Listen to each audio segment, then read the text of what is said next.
Welcome along once again to the Cardiff City phone-in. We've got other guests. We're hoping to maybe join us in a bit. We'll just have to see how that goes. Welcome back again, Matthew Harris. Thanks for joining us. Thanks for having me. For your very fine new hairdo. And are they real books behind you, or is it one of those online things where you pretend you got books behind you? No, they are actual. I can pick them up, so they're all real. Fair enough. And Steve Wiggy Wiggins with his Christmas jumper. Hi, Steve. Thanks for joining us as well. Yeah, evening, Steve. Evening, Matthew. Good to see you both. All right, Steve, I'll go to you first. Yep. Talk us through the last couple of games, because on the last show we had this, we had West Brom and Southampton both up there or thereabouts, but we were looking pretty good, and then it didn't quite work out. What's your take on the last couple of games? absolutely shocking. Those are the two words that spring to mind. I watched the game on Saturday, and I don't think we got in their half until the 21st minute. It was that poor. Well, what I don't understand with it, and perhaps you guys can throw any light on it, is why we're so passive. Why do we start the game so passively? And I can think of, I was thinking about it today. I can think of three games where I think we actually flew out the traps and played really well. There may have been more, but the three that spring to mind were the first game of the season, Leeds United, then against Leicester City, and against Ipswich Town. Those are the only three games where I can think where we've got straight in the opponent's faces, and we've actually, looked dangerous. I mean, Saturday was as flat as a pancake. Well, and the Norwich game, Steve. I know we did a little bit better against Norwich, but Last half an hour of them since the last half hour of the Norwich game, really, it's been downhill, hasn't it? yeah. So I don't know. I was talking to someone last night, and I thought Saturday that the whole team was awful, but the spine of the side, since they put the keeper in there, number one. But I didn't realise that Gutas and McGuinness have swapped sides, and I didn't realise that. Did you guys know that? I absolutely totally agree with it myself. Because at the time when they played the other way around early on the season, I thought they looked really awkward. I think they look much better. Myself, I think they look much better with McGuinness on the left and Gutas on the right. Myself, from having swapped over. Although some people are saying the reverse, but I think McGuinness is quite comfortable myself on the left hand side. And as a pairing, they're probably amongst the best, I think, central defenders. And they're not to blame, I don't think, Steve, at all for the last couple of performances. I wouldn't say. No, I don't think so. I think the side he put out against Norwich, I wouldn't necessarily gone that way. I think we weakened our right side by moving Perry over, and I would have preferred to see Joe Rose playing left back against Norwich and keep Perry where he was, and perhaps we could have, perhaps he could have nicked a draw, even though. I'm not too sure whether we deserved a draw, but Saturday was diabolical. We got played off the park by, and the other thing I noticed on Saturday was they were playing an extra man in midfield, and surely Bullet and the coaches can see that early on. They were just pinging the ball one touch, two touch around everywhere, little circles, nice little triangles. We just needed that extra man in the middle, and we didn't do anything about it. We were two down before the miss came. One of the mist was heavier, wasn't it? A nice was. heavy mist, a nice sea fog. Call a game off. I was hoping don't see that very often. But it was. Didn't quite happen. But it was a shocking display. I think apart from the chance that Grant missed, which he probably should have scored just before half time, I can't remember us testing the keeper. And I think that's why the Norwich game was so flat as well, Steve. We come out so flat to start the game, and the crowd, I've let the atmosphere at the City Stadium was as flat as a pancake. I think that's what it sounded, But Matthew, loads of chew on there from Steve as usual, of course. I'm struggling to see the live chat, by the way, on the YouTube stream. If anyone's got more technical ability than me, go for it if you can see it. But Matthew, would you say? I'll put it to you this way, right? I'm going to be really objective about this. So we were going well. We've been in and around the playoffs. The three games that Steve mentioned, although we didn't actually win any of them, but we arguably should have won at least a couple of them. Where we were looking good. Have we been flattering to deceive? And are we now in mid-table? Is that more realistic, do you think, at this stage with the squad we've got? And to add to that as well, which is kind of a second bit to the question. Did we just come across two better sides in West Brom and Southampton? We should have beat Norwich. 100% should have beat Norwich. Yeah, we blew that one, didn't we? You know, Yeah. that game was, we could have finished that off in the first half. We got 2 goals. Their heads went down. As soon as we equalised, their heads went down. As soon as we went ahead, I thought we were going to batter them now. And then when we went 2-1 up, you're thinking, oh, we're going to walk this. The fans were, but I agree with the atmosphere being flat. Norwich, it was flat. West Brom, it was awful. But West Brom are a good side, and we were competitive. We didn't offer a lot in terms of chances going forward, but we were putting the crosses in, and there's just no one there to get on the end of them at all. And we lost that game by a really, really good goal. But then, we haven't got that. Or did we? Or should he perhaps have saved it? Oh well, don't get me started on Runnison. I don't even know. Well, we're doing the Runnison bit in a bit. Come on, we got 50 minutes, so I'll get to that. But Southampton and West Brom are very good sides, and we played 3 of the top 6 in a week. So I can understand the players being off it a bit because we're playing the same team over and over and over again. Yeah, and obviously West Brom, we didn't have our main 2 players on the one side. No, we didn't, and we really missed them. And we missed them. And the West Brom looked like a really well-organised side. But the last 2 games, we've looked flat in the middle. There doesn't seem to be a leader, and teams can play right through us. And, I didn't go to the game on Saturday against Southampton. But when I saw 2-0, I stopped looking because I thought this could be 4, 5, 6. I thought it was going to be terrible. Yeah. And the lot down the road were loving it that manager's beaten us 5 times in a row now, which is shocking, but it is what it is. But again, like you said, they put an extra man in midfield and we left it as it is. They just ran straight through us. So I think there's quite a few things going on. I think we're missing O'Dowda, we're missing Ramsey, and the goalkeeper change does not help matters, but I'm sure we'll get onto that later in the show. Yeah, we will, but I mean, we'll get onto it a little bit now, right? A little bit now, because let's face it, we're going to talk about it for a bit, aren't we? So, I'll just give you my take on it before we actually get into, if you like, into the nitty gritty of it by getting on to the man between the sticks sort of thing. My take on it, Matthew, was that if you got something good, kind of why play with it? And really, we had the back 5, if you like, including the keeper, because Alnwick's been having a good season, in my opinion, right? We had that back 5, and they were they were like the first 5 on the list for me. So, and by changing one person within that, I think it's kind of maybe had a knock-on effect. Well, Alnwick knows the team, and if Runnison started every game this season like Alnwick did, we probably would have lost another 2 or 3 games, because Alnwick's made some fantastic saves this year. Okay, he's made a mistake or 2, but what was Renarson doing for that second goal against Southampton? It looked like we'd had a non-professional goalkeeper in there, the way he was flapping at the ball. And he just doesn't look confident. And it's like having Allslop in goal again, prone to a mistake, and you're not confident in him and his ability. I mean, obviously, Bullet sees something in him to be starting him over Alnwick, but I think Jack needs to be in there. I think we were playing well with him in there, and the defence was good with him in there. And if it ain't broke, don't fix it. So I don't know why Runnison's been in the last 2 games, but we were keeping clean sheets, and then obviously we're playing 2 very good sides, but we're conceding goals now where people are thinking, and they're looking at the goalkeeper, they're not looking at defence. So that's how I see it. I played football at a fairly poor standard. And I know it's shocking, it might surprise you, but I played football at a fairly poor standard. But even at that standard, in the Cardiff leagues or whatever, if you do build up a rapport, as a defence, and normally the goalkeeper is like the last person to get dropped and changed, really. So it's twice now this season that it's kind of happened. And you played to better standard than me, Steve. Anyway, I know that. But it just seems to have shaken the confidence in the whole thing. It's kind of because Jack Alnwick was kind of rock solid, wasn't he?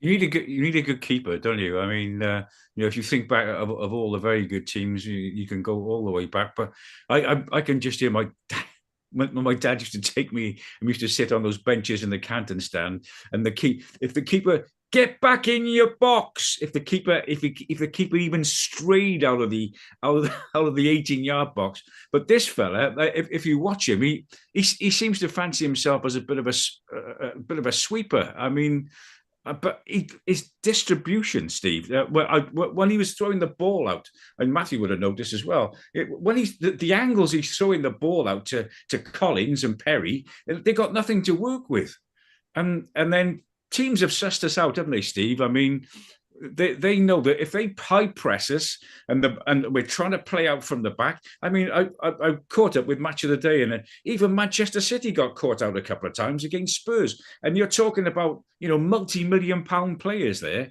This idea of playing out from the back is the way to play football. Yes, it is, but not if you're getting overrun by a Southampton team who are just steamrolling us on Saturday. So now and again, give it the old Jim Eady down the pitch, go rest him, and a boot down the pitch, route one, and let's try and get in round the centre forward, which we haven't unfortunately got. I understand that, but that's why I think Atete should be in that side ahead of Mate, because at least he's got a bit of an aerial presence about it. Yes. I mean, that's another thing we'll get on to later, because Errol Bullock seems to be alluding to that, doesn't he? We don't really have we don't have the right person up front at the moment. If you think, but stick with the goalkeeping for now. I like that. Give it the old Jim Eady. It's a nice line, because I was late coming on tonight. Remember, I didn't send out the links till quite late because I was watching Barnsley versus City from 1981. And I was enjoying it so much I kind of lost it. But the goalkeeper there was Ron Healy. Yeah, it was Dave Bennett's debut, signed for 120,000. I think his last prior game to that was playing for Man City in the FA Cup final, and we'd signed him. What a joy he was. But Ron Healy, was talking about the Jim Eady. He had a long kick on him, and it was just causing chaos. I'm not saying we just battered down the park. Yeah. But Ron Healy was not only one of the best keepers I saw play for Cardiff City, but he was almost undroppable. It was him versus Bill Irwin, I suppose, but he was kind of undroppable, and he had a big personality, and I don't see that with Runnison at all. I think it's being denied that it's anything to do with the Arsenal thing and money and this, that, the other, but it just seems a bit odd. I don't understand, Matthew. Why would you, because he did it early in the season. He played him in a cup match, didn't he? And then he kept him in for one more game, and then he changed it again. It just is very odd to me. I think, and Steve would agree, Matthew, that the goalkeeper's kind of the last one you change. Really, it was a big decision changing your goalkeeper, I think. Yeah, and I think you look at I know obviously McGuinness made the mistake for the Preston goal, but what on earth was Runnison doing halfway up the blooming pitch? At that point. If that's Alnwick, he's on the edge of his box, and obviously it's still a very good chance, but he's a lot less likely. He had the whole goal to aim for, and you're thinking. So I don't understand it. I know, obviously, like you said, we got him from Arsenal, but Alnwick he bides his time. He's been sat here for a few. He waited all of last year to get his time. He came in, he played really well. So I don't understand it. But how is that guy an international? How is he? Yeah. It does make you worry. Only Iceland, man. Oh, yeah. Are they struggling for players? But he plays for Arsenal. That's the amazing thing. He's on the books at Arsenal, Yeah, I just remember, because, you always got, I don't know if you guys are the same, but Arsenal have always been my second team, even though big City fan. And I jumped on the boards, and they couldn't wait to get him out. So it's interesting, they've obviously seen him. I presume he's played a couple of games before he came to us somewhere, but he's. You watch now, Wales play Iceland in the qualifier, and have an absolute blinder and probably stop Wales from winning. Yeah, I thought about that. Oh, we got some comments coming in on the chat. I've managed to see some. Great. Andrew Turton, fantastic to hear from you, Andrew. I think I remember you from years ago at Chapter. I'm sure. Hopefully you remember me. I don't know. Playing without a striker isn't working. That's kind of interesting. And then he goes on to say, I'll come to you, Matthew, with this. So playing without a striker isn't working. Because if you think about it, I was going to say earlier, we've got like Atete is a striker, but Ugbo or Mété, I'm not sure if they're an out-and-out striker. Neither of them really hold the ball up well. I kind of like Mété. I like his attitude. But I don't see him really as an out-and-out kind of centre forward as such, really. And then he adds stuff by saying, also playing without a keeper doesn't help. We're struggling there. We're 2 down before we even get going. Yeah. No, I like Mate as a player. I don't think he's a centre forward, but No, I like him as a player too. I agree. Yeah. he runs at everything. He puts tackles in. He throws Great everybody attitude. around. You know, he's a good player, and I think there should be a place for him in the squad. Maybe as a winger or maybe as a 10. I Yeah. don't know. Ugbo's a good finisher, but he doesn't do anything else. No. He doesn't work hard enough. He can't hold up the ball. You know, I think None of them do though, do they really? No, I mean, no, we haven't got a hold up the ball type player, have we really? And is Intete good enough to play game after game after game? I don't know, because we haven't really seen him have a run in the squad. So No. he arguably better at holding up the ball, and he looked to be getting better when he was playing before his injury. He's kind of tall. He's taller, but he's got the, you know, his legs are like knitting needles, aren't they? You know, he's not exactly, you know, he's not that muscular and strong in that way. I don't really think that's his game either, really. No, and I think playing like this comes back to what you said earlier. I think playing like this, we are a 10th to 12th place team. I think we're kind of like a good mid-table team. But if we do sign a striker in January, then I think we can make a push for it. But at the moment, we've got the wingers, we've got the pace, and we've got the skills, but we haven't got anyone to get it in the box to. So looking at the wingers then, so you know, obviously Ollie Tanner, you know, started I think in the West Brom game. Obviously we had to change things around. He didn't have his best game, but then let's face it, you know, most players didn't. I think we're really missing O'Dowda. I think O'Dowda's going to, you know, I love O'Dowda playing further up the pitch, and of course when we like you said earlier, without Collins and Grant in that game, we just looked totally. I think it really indicated how lacking in depth we are. I think, Matthew, you know, when we had to call on other players, and it made me think. I think Steve mentioned it earlier. I've often said this. I personally, you know, people will totally disagree, but I don't see any harm in playing Joe Rawls at left back now and again.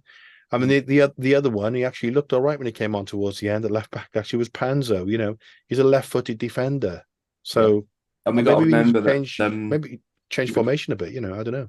We're going to lose Collins for January because he's going to be at the African Cup of Nations with Nigeria. So we're going to be out without him for 4. What a good point that is. They get through for the tournament, so we're going to have to think about that in January. Yeah. And I do feel for Panzo because you kind of think, what does he have to do to get a game? He looked all right on the ball, didn't he? Actually, you know, I mean, he's obviously decent.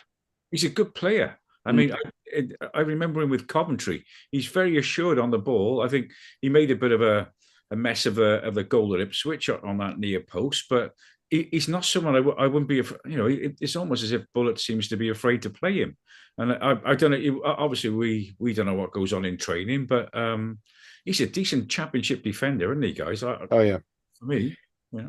Well, I mean, he should be battering down the door, shouldn't he, to get a place? But he's not going to get past McGuinness, is he? Let's face it. No, I wouldn't have thought so. No, McGuinness is really, apart from that odd mistake at Preston, he's been. But thinking about the game on Saturday, Steve, even Siopsis, I know he was overrunning midfield, but is he carrying a bit of a knock? He's not been himself the last few games, has he? No, he doesn't look himself. And whether that's fatigue, you never know. Never know what's going on. Perhaps the championship's a little bit different to where he's come from, but the whole spine of our team. And if you've got Runnison, Siopsis, and then Meti, the whole spine's not working straight away before. Yeah, and we haven't got a huge squad. You know, I mean, which just goes to show. And what a great shout that is, Matthew, about, you know, Jamilu being missing in January. So we're going to have to bring in a left-footed defender, aren't we? For sure. Is there any argument there, Matthew? Paul Mohammed just joining us, which is nice. Is there any argument to curtail Mr. Joel Bagan's time, bring him home from Belgium? I think so. I think he was a good player what we saw of him, and you know, when we did see him, we were playing some terrible football. So he deserved a chance, and you know, he can score a goal. He's got a good left foot, and he seems to be playing well. Yeah. And I'd bring Isaac Davis back as well, I think. Would you? I think so. I think, you know, he's full of energy. He was good when we've seen him. I think he does fit into Bullett's That's not such a bad call if we're looking for a little bit more width, I suppose. But I mean, I think before he went out there, Matthew, and I mean, I really like Isaac Davis. You could kind of see in a way why Errol Bullock didn't see him as like nailed on within his squad because he wasn't quite sure where to play him. And sometimes when he did play, hiya Paul, when he did play out wide, his final pass wasn't what it could be and that kind of thing. But going back to what we said about the width that we got at the moment, you know, there's room, isn't there? There's room for another pacey. He's a winger more or less, isn't he, Isaac Davis? Would you say? Oh yeah, definitely. I think. Yeah. And there is room in the squad for him. And Tanner's still a youngster. He's still quite raw. We've seen the talent he's got, but he needs more game time. He needs to be coached more, and it's difficult because I think there are players who are going to leave in January. We're probably going to lose Sawyers and Rino Mata. I imagine we're probably be thinking about leaving. Maybe even Abu Adams. Yeah, because we're not. They're probably thinking what kind of looking, is he? Well, exactly. Maybe go out and loan Abu Adams, I'd imagine. So I think January will be very, very interesting, pivotal for us to see, now that we can spend money, what Bullet wants to do. But I think we need at least 4, maybe 5 players in, I would say. And I like the way you threw the word pivotal in there. So we don't hear enough on these kind of shows, the word pivotal. We missed a trick there, but he said he's got a decent left peg. Try and save that one for Joel Bagan. Paul, nice to see you. Thanks for coming on tonight. Sorry, I sent out the link late tonight. I was saying to Steve earlier, I was watching City versus Barnsley from 1981, and I got started enjoying it. I forgot what time it was. Last couple of games, Paul, have we been sussed? Are we a bit kind of one dimensional? Are we a bit obvious, or have we just been playing better sides? Yes, sorry, apologies. Me too. I was running late, and then I saw your link late too. So I sent it late, so that helps. Sorry, yeah. So anyway, sorry about that. Right. Last 2 games, yes, better class opposition. Definitely, we've played. So sorry, I missed. I don't know what you've been talking about the last. Well, more or less, a lot of that stuff, really. Whether we've been found out a bit, Yeah, I just think we played better class opposition who better on the ball, controlled the game better. The players, simple as that, really. And in a way, it isn't a bad thing to get to December on the brink of the playoffs, and that might give the management, or certainly the ownership, the if you like, a message that perhaps we do need to strengthen in January. So it isn't particularly a bad thing, and yeah, the last 2 games we just played better opposition, and we just been found not so much found out, because you'd expect those 2 teams who played to be in the top 6, and you wouldn't have expected us to be in the top 6 with our squad. Good point. Yeah. And I think we've done better than we could have expected, but because the recruitment, in fairness, the recruitment again in the summer was pretty decent, and let's see what happens in January now this new manager's had time to assess. Well, talking about the new manager, right? Because I always like to ask Paul these kind of questions. So we're heading for January. We're a couple of weeks away from, as you can see from Steve's jumper, there's a certain gentleman with a beard approaching us quite soon. Yeah, so it's that time of year. We're doing pretty well. We're there or thereabouts. We're only 3 points off the playoffs. But at the moment, our manager, who was brought in by the chairman, and I think has probably surprised us all because we didn't know a lot about him, has done all in all, he's done a good job. Transfer window's coming up. At the moment, he's leaving us. Our manager is still leaving us at the end of the season. The club's going to have to get their finger out and sort that one out quite quickly, aren't they? If they're going to be signing players in January. Would you say, Paul? I'd have thought those conversations would have happened already, particularly given the start that he's had and the impact that he's had, and don't forget this is like a new signing, because he's never experienced British football, Championship football, and I think you can see that in the first few games that he was taking a surprise. He was surprised by the intensity and the pace. I think when we dropped points late on in a few of those early games, didn't we? And he's slowly getting to grips of it. He's brought a couple of his, certainly the 2 Greek signings you would suggest are his. I'm not so sure about any of the others because of when he came in. So it'll give him a chance to to have his own transfer window, if you like, and a transfer window where the club can spend, well, if they do, can certainly pay a transfer fee or I would suggest maybe make a little gamble, because it's such an open division. If probably 3 or 4 clubs you would expect to be in the playoffs, and then you could argue at least 1, maybe 2 places are open for grabs. Yeah, I think you're right. So that may, and we're on the brink of that. I'd say we're in a cluster of about 10 clubs who've got a chance. So yeah, it's pretty tight, isn't it? So Paul, I'll ask you this one, and we'll go around the panel on it, right? So on the subject of Arrow Bullet, okay, what's your take on it? How urgently is it, do you think, that we make a decision? And what would you like? What kind of decision would you like the club to make in terms of, his short to medium future? Again, if we're going to be spending money, they have to show their faith in the manager, and also if players are going to come to the club, come to a club where the manager's at the moment out of contract at the end of the season.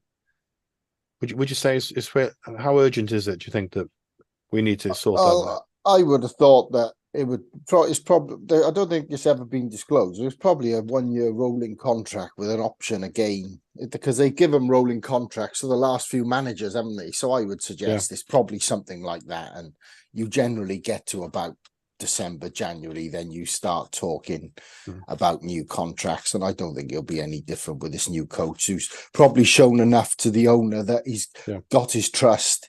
He's somebody, not so much his trust, but somebody he can leave in charge and perhaps trust with some funds in January to invest. So I would suggest, it would happen. So you're the chairman. I'm just going to put you on the spot now, Paul. You're the chairman. Okay, Mr. Dalman's passed over to you. He said, "Come on, Paul. It's only a matter of time. It's yours now." So how long contract are you going to give Arrow Bullet? I'd say no more than another year's extension at this stage. You would do that, probably with an option onto that. Okay, all right, Steve.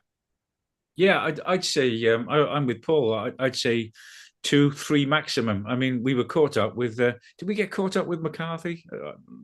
Yeah, I think we often 2 years. I saw him playing for Barnsley earlier in 1981. Yeah. So I'd say 2, maybe 3 years. I think he's done very well, and like Paul said there, I think we, and me included in there, we get excited about the start we made, and we've exceeded expectations really, and I suppose we're just a little bit deflated because the last few games we played sides, and I personally think Southampton will probably be in the top 2 this year, judging by what I saw there on Saturday. But yeah, I think they won't be far away. You reckon they'll catch Ipswich then? Yeah, I think so. Ipswich. I mean, Ipswich have done really well, but I think Southampton, being around the block a bit, I can see them, muscling in a little bit, and I can see them in the top 2. I thought they were exceptional Saturday. The way they looked great that first 15, 20 minutes. They tore us apart, and they were playing it around beautifully, weren't they? Yeah, 1 and 2 touch, which we couldn't live with, Steve. So and we couldn't live with, Steve, and also, of course, last season, Southampton couldn't live with the rest of the Premiership. That says something. It's a big void now, isn't there? Yeah. There is, the gap's forever growing. Well, look at Sheffield. Did Sheffield sack their manager today? Yeah, I think so. Yeah. Yeah. Look at Sheffield and Burnley. They sort of ran away with it last year, and well, it seems to be that way. Sorry, Steve, Matthew. It seems to be that way that, like Steve Morris saying there, we look at the clubs that came down. Leicester, Leeds, Southampton. They're all knocking on the door. And they look 3 of the best sides. The 3 sides who went up look like 3 going to come back down. So it's kind of a difficult one. But I got some news for you, Matthew. That Paul, unfortunately, due to other commitments, he had to turn down the role of being chairman of the football club. So he had to pass it over to you. So what's your decision on our Bullet, Matthew? I give him 2 years. I think. I think he's shown that. Good with transfers, good with the players, really good with the fans. Seems to be getting the Championship quite well. Understands the importance of the derbies to us. Got us our first derby win in 2 years. Seems to be doing a good job, so I'd offer him 2 years. Yeah. And how do you agree with me that it's kind of vital to get that? In my opinion, I think it's really vital that we have some solidity there. And again, we're kind of overt about his status with the club as we head towards the January window, which in terms of him at least and his time at the club, it's a massively important time, isn't it? Oh, big, yeah, massive. Tan the last couple of times he's put money in has been burnt by some terrible transfers, and the managers have been, we've been in and out of managers for a long time, and we're normally a club that kept them for quite a while. You look at the likes of Jonesy was here for 6-7 years, Malky was here for 2-3 years. Normally quite good. So I think Bula is a manager that can offer stability, and there probably are a few clubs looking around in Europe and seeing him doing so well. And yeah, I think if they give him the funds in January and see what he can do with that, and then go from there. But I think if his contract's till the end of the year, I guess they'll give him. I think we'll hear something in February or March about whether they're going to give him an extra contract or an extension. You don't think till then, do you? I think they'll see what he does in January with the players he brings in. I think because if they're going to spend money, they want to know that he's going to be. But then I don't know how much money they're willing to give him if they're not willing to give him more time. Because we're going to have to spend money to get Kiefer Moore or some. Yeah, maybe this midfielder from Turkey who I'm not even going to try and pronounce his name. Well, we'll come on to him in a bit. So I think if they're going to his name with the fun bit. Yeah, if they're going to be spending money on them, then they're clearly putting their faith in him. So yeah, maybe, but we'll see. So, Paul, there's a question from Steve Thomas. Hi, Steve. Sorry, it's taking a while to get to this. Evening, gents. I think I wonder what your opinion is on this, Paul. I think Saturday showed us that we have a way to go to compete in the league. Southampton were just much better, and if we're going to compete, we need at least 3 good signings in January. Would you largely agree with that? I would not compete in the league because the championship is the championship, and Southampton are not. They're only just coming now with a run in the last 10 games. It's Ipswich have just been unbelievable. Amazing. Coming straight up from League One, that's unheard of, isn't it? Mm. And we're in and around a win away from the playoffs. That's how crazy it is. So yeah. But the problem is, the top sides have got goals. That's Leeds, Leicester, Southampton. They've got goals. And that's the difference. And we haven't exactly got goals, a top goal scorer, a goal scorer in double figures, or they're spread around the team, and we're low 5-6s. And these sides have got a striker, and then midfield chip in, and the centre halves, and so on and so on. So the top sides. But I still come back to what I said. I still think there's 2 places in the top 6 up for grabs. We just happened to play the last 2 games, 2 very, very good sides on the ball, and particularly I thought West Brom were exceptional on the ball, in fairness. They did play well, didn't they? I thought for a 1-0 win, it was a good 1-0. It was a comfy 1-0, wasn't it? And their tactics, the way they just managed that ball and the game and nullified we always have a late charge, don't we? They just took everything out of the game and managed an excellent 1-0 win away. But then they go and lose. Obviously, Saturday they went and lost to Leicester in the last minute, which is, a bit like what we did, didn't we, up at Leicester? There was nearly another really good result for them. So the fact that West Brom did that to us, and I want to ask you about 2 things. Do you think that we're a bit predictable? How we line up and the kind of subs we're going to make, and is it a bit predictable? Well, I think we missed Carlin Grant and Collins against. We did against West Brom, because that left side, that's a good left side. Those 2, I like that work rate. That good on the ball, both of them. Get forward, not so much. I don't think we quite got it right or correct on the right hand side yet, with the link up with NG and. It seems to change, doesn't it? I've been bowler the last few weeks, who's come back from injury. I just don't think he's got the front 4 right yet. I don't think he trusts some of the players. So he wants his own players. You know, where Yeah. he was a bit outspoken against Robinson and Colwill. Yeah. There's certain players he doesn't trust, and so he wants his own players in there, and obviously some of those have been identified. He said about Kiefer Moore, which side wouldn't take Kiefer Moore in the Championship. I think there might be other suitors for him as well as us. Yeah. He's 4 to 5 on to join us now, apparently. And whoever can pay his wages, and yeah. I mean that's an excellent signing for anybody in the Championship in the top half, isn't it? And he's not getting the look in with Bournemouth at all, is he? Hardly No, at all. and you would think they would strengthen in January and he'd be surplus to requirements. So that for one is it's got to be a possibility for sure. And yeah, I think we need 4. I don't know if we'll get 4 or 5 in the January window, but ultimately for a side, I think we need 4 or 5, including a keeper. So an interesting thing you said just then, Paul, actually, as well. If you look at the substitutions on the weekend, he actually substituted all 4 front men. You know, which backs up what you're saying about he's done that quite a lot, though. He's rotated that front 4 because in fairness, we got reasonable options in that, apart from a genuine number 9, which we haven't got. Yeah, well, Keon's the closest, maybe. Maybe a Tet. I think he will be down the line, and I think he's a talent. Yeah, but it'll just take time. Because he's only just turned 21, hasn't he? Yeah, he's young, isn't he?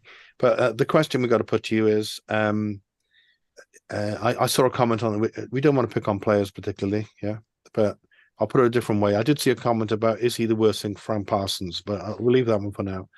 But the goalkeeper, right, Runarsson, how surprised were you that he came in for Alnwick, and how surprised are you that he keeps on getting picked ahead of him? Is this for me? I still don't think he's settled on his goalkeeper either. I'm not sure he trusts either of them again. I'm just not convinced.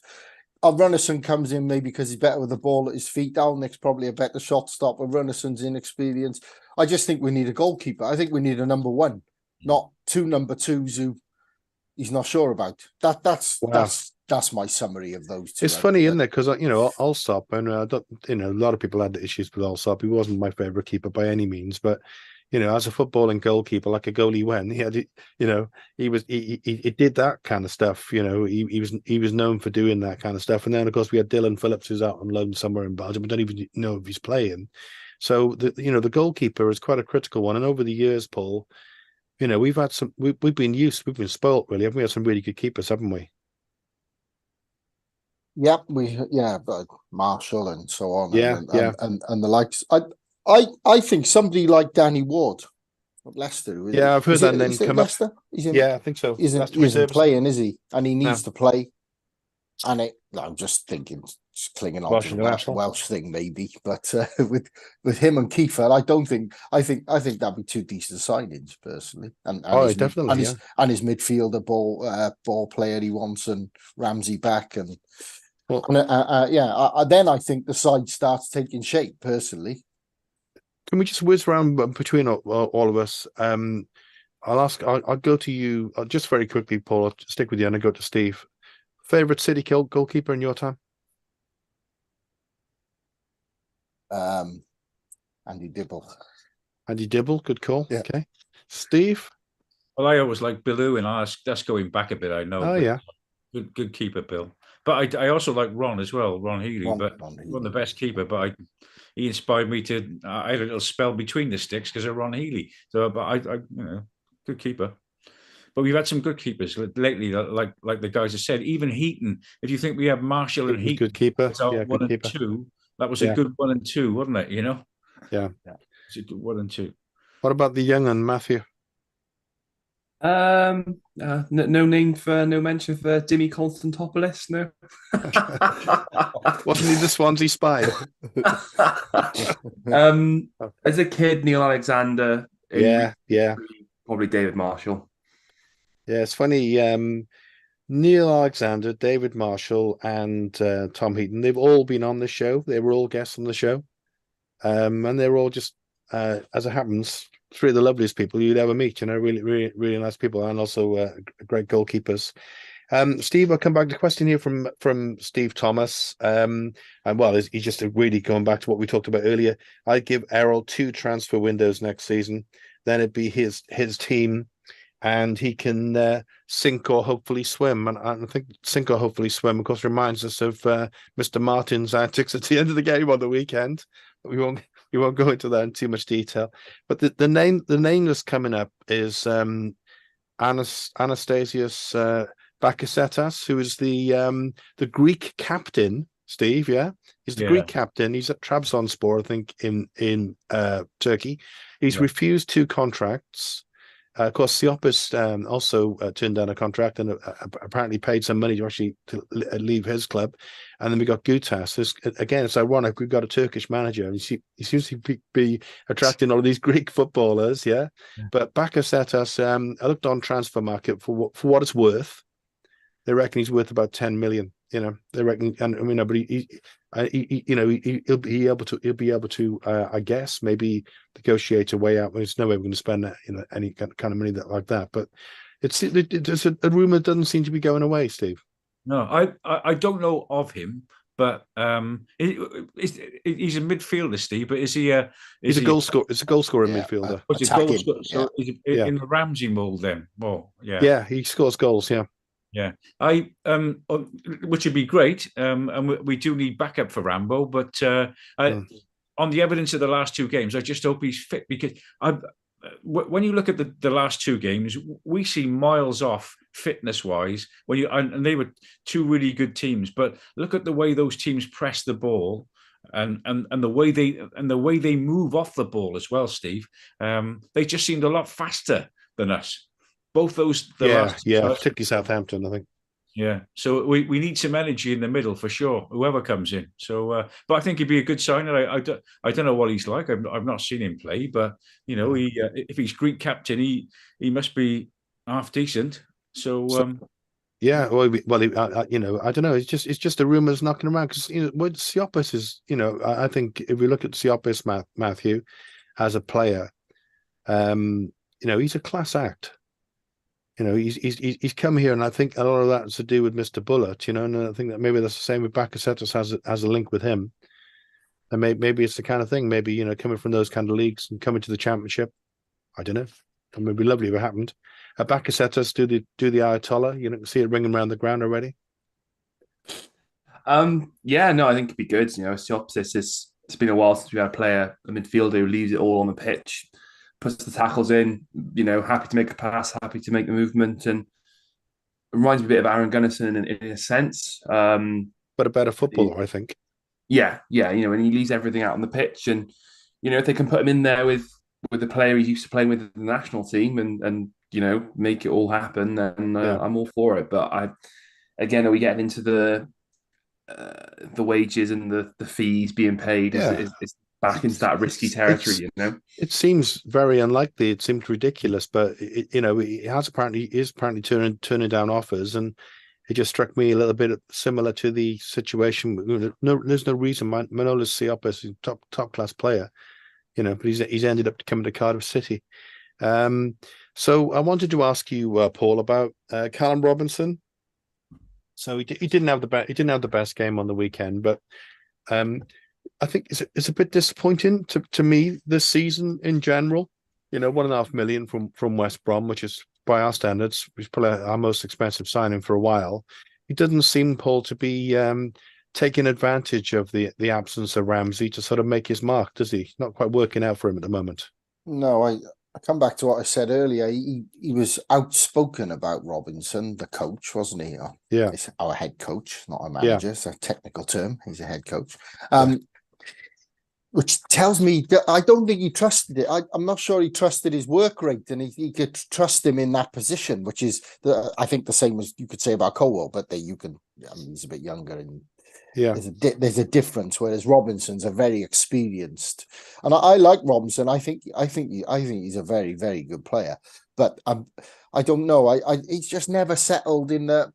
He's had niggling injuries, hasn't he? He was out a bit, and you would have thought he could have stepped into that 10 role instead of Ramsey, or even out wide. I mean, he's got the ability. I don't know.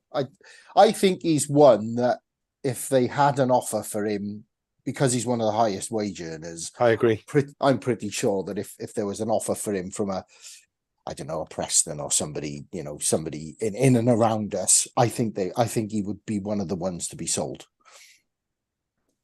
What in his partnership is heritage for having a great partnership with Carl and Grant. I was hoping that would kick on again, but it doesn't seem to have, because there's an argument, I suppose, Paul, for sticking Carl and Grant down the middle and swapping over with Callum Robinson maybe. No, I think they like that left side with Collins. I think that's partnership that looks good. I think that's gelled. Colin Grant's the one he picks every game, doesn't he? Apart from the game he can play against West Brom, he's one of the few regulars, and I think he's You would have thought that with his mate Robinson and Grant, it would have been a great partnership again. Look, if we don't sell him in January, I still think Callum Robinson's a good enough player to be in the top 6 in the Championship. I think he's a good player. I just don't know. I'm not sure whether this coach likes his work rate. That's my doubt about this coach and Callum Robinson. And you could say the same about Cole, because every time Cole has come on, he makes things happen. I like I like Ruben.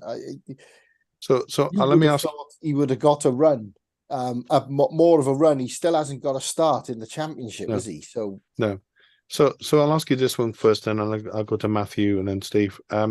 So Colwill or Robinson for the moment at number 10 before Ramsey's back? Paul. That's a tough one. I think, on the last 2 games, I play Colwill. I play Colwill on Saturday. Okay, I agree. By the way, Matthew, what do you think? That is a tough one. I probably have Robinson just because of his Championship experience over Colwill, because Colwill seems to be having an impact when he comes on. But then, is Colwill going to stay for us forever if we keep just leaving him on the bench the whole time? So maybe it is a good time to give him a chance, because Millwall are down the bottom half of the table. So, but I probably would go with don't know, Robinson. No, I'll change. I'll go Colwill, because Robinson's been playing every game recently. So I'll go Colwill. Dave? 100% Colwill, primarily because he hasn't been given a chance, Steve. And I think they should have brought him in before the international break, and those couple of low-key sides. I thought those games, I think I mentioned before, would have suited him. But and also, I'd find a place for Robinson in the team. I don't think Tanner should start. I think Tanner is more of an impact player. Why not try Robinson out there? Okay, or obviously bowlers out there. But if you really wanted to keep Robinson in the team, but definitely give Colwill a chance, because he hasn't had a chance from the start. We all know what it's like when you come off the bench trying to get into a game. I think the little cameos that he's shown the last few games that he's come on, he gets us on the front foot, which is what we need. And I suppose it would be a big vote of confidence as well, Steve, wouldn't it? If he said, "Go on, Ruben, you can start this one just to see what you can do." He's he's just a bit part player at the moment, Stephen. He's he's coming on these 15, 20 minutes, but by the time you get on the pitch and run round, and then the final whistle's going. I think he needs to be on from the start to see what he can really do. Saturday would be an ideal opportunity. I think. I thought Robinson was like most of the team on Saturday, but he looked slow. And like Paul said, he's had a couple of niggly injuries, and I don't think he's back up to complete fitness, Rob. Looking at him on Saturday, he's been disappointing this year, and he doesn't look happy, does he? Somehow as well. It didn't quite look like he's enjoying his football so much at the moment.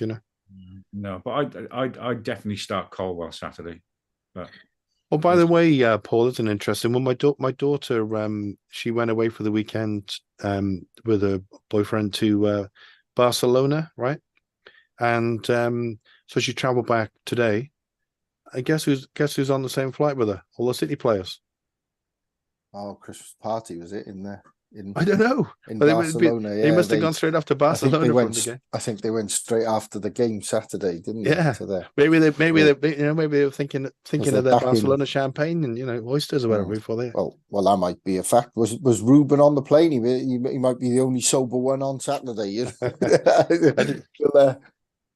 I There's didn't. 3 games in a week, aren't there? Again, so Yeah, loads of games coming that'll up. be a factor in this Yeah. weather too, and the pitches, and I think you might find that there'll be a little bit of rotation in the next 3 games. Well, there's 6 games this month, I think. I think I'm right in saying that. I think Millwall, Birmingham home, Hull, Sheffield Wednesday away, then Plymouth, and then Leicester. You know, it's a lot of games, isn't it? Yeah. Yeah, Is that's a lot of games. Can you honestly think of anyone else? So, because I can't think of anyone. It's like we got 18 players or so, really. You know, there's just no one sort of knocking on the door, is there? To, you know, apart from the fact we've got at some point, hopefully, O'Dowda and/or Ramsey coming back. But we got to look after Ramsey with kid gloves, Paul. Haven't we really going forward? Because, you know, I think he deserves our special treatment. I think we always knew that, didn't we? Yeah. We just didn't think that he'd be out for this long after picking up that last injury. Looked so good, didn't he? Swansea game. Yeah. But I think we expected that with Ramsey. It's you can't. The Championship is so intense. Again, we didn't expect him to play. I probably thought if he plays half the games, we're lucky. Even when he signed, and I think that might prove to be the case. That's just. But if we can get him on the pitch anytime, it just shows how much we miss him. And I think going back to the midfield bit with Siopis, and I just think that that's where we fall down a bit, is because of the lack of creativity. And it's not the fault of Siopis or Wintle or Rolls who play in there. They're not attacking midfield. They're defensive minded, break it up, lay it off. It's that link, isn't it? That we just miss that transition where there's fast, we're out, and it's that 10. Ramsey seemed to link that up in those games, whereas we're just missing that. This is probably why he's looking at this attacking midfielder from Trabzonspor, the Turkish captain, who has a good goal record. I'm just looking at his record, actually. Yeah, he looks great, but he's got a good goal record, so that he could cost. But you know, they made it happen with Siopis buying out his contract, and it happens quite a lot in Turkey that when they buy out their contracts, money can talk. Let's see, but he's 30. He's 30 years of age, so still a great captain though. So he has, 2 or 3, 40, not much resale if you after a couple. No, so you wouldn't want to. You wouldn't want to spend a Cornelius on him. I think you'd hope by now as well, Steve. With the transfers, first week in December, they must surely know, or surely have a list, or surely have been maybe talking to people. You know, so come January 1, that we're straight in there with, the rumours are that Kiefer's going to come, but they must have a list of players ready now to pounce on it. And to go back to your manager situation, I'd get him signed up before the January window, the manager. I think so. Personally, to install a little bit of confidence in anyone that's maybe thinking of joining us, so because that's the foundation of the side, your management team and your coaches. And if he's in place and he signs for 2 or 3 years, before Christmas or before the January window, then everyone knows which side of the fence they're going to. If they decide to sign for the City, then it's a stable footing, and it'd be interesting to see what's on that shopping list, because I'd imagine there's quite a few players on there. The thing is, Matthew, as well, if Errol Bullitt, if we don't sign him up, we think Mick McCarthy was going to manage Celtic, So, you look at the teams down the bottom in the Premiership, and there's like half a dozen of them really, quite a way below the others. There will be some managerial changes. Yeah, I think so. He'd be on their list as well, wouldn't he? Yeah, but I mean, this is the first Premier League season in a long time where a manager hasn't been sacked for this long. Obviously, I know Sheffield United are probably looking at their manager now. I know the rumour of Chris Wilder going in there, and Luton probably won't look. Burnley, I can't see them, but Bournemouth's manager's starting to do well now. So I don't know. It's an interesting one. There's always going to be a club in Europe somewhere. I mean, we went for Bullitt, and he was a random one. So there's always going to be a club thinking, "Oh, we'll take a punt on him," and he's no Turkish football. And I think there was an interview that he's asked about if Fenerbahce came back in for him, would he go for it? And he's manager who wants to go back there and do it eventually. So we've got to be quite smart in, if he starts picking up points and taking us up into the playoffs, then people are going to start noticing him and start seeing him thinking, oh, he's only got a year on his contract. We can probably, convince him to come and join us, type of thing. Well, of course, money comes into it then, Paul, of course, because I mean, Mr. Dalman has kind of pretty well brought him in. So, we haven't got any idea what kind of money he's on, but if he's going to be signing a contract, then obviously there'd have to be some sort of a deal there. But talking about money, Andrew Turton says, a really good point. I'd be interested to see what these Greek players were earning in Turkey compared to the UK. I'm thinking a move to the Championship is a step up financially with more to follow if they do well. Would you tend to agree with that, Paul? Do you think that's likely? I'd say that we pay, if they're into the top earners at the club, then they would be earning maybe a bit more than what they were in Turkey. I wouldn't say massive amounts, but and it's stability as well, because Turkey, it's a bit not as stable as UK. And what these players like is they come to, it's a shop window, isn't it, for the Premier League and maybe the German league or I mean it's known as a good league now, the Championship, and a good standard. And in fairness to the coach as well, he stepped out of his comfort zone, come from Turkey. And I like the fact that I think he's quite hungry and he wants to prove himself in another country. And I think he wants to manage in the Premier League or maybe even the Bundesliga, because he's actually German born, isn't he? And played for Frankfurt.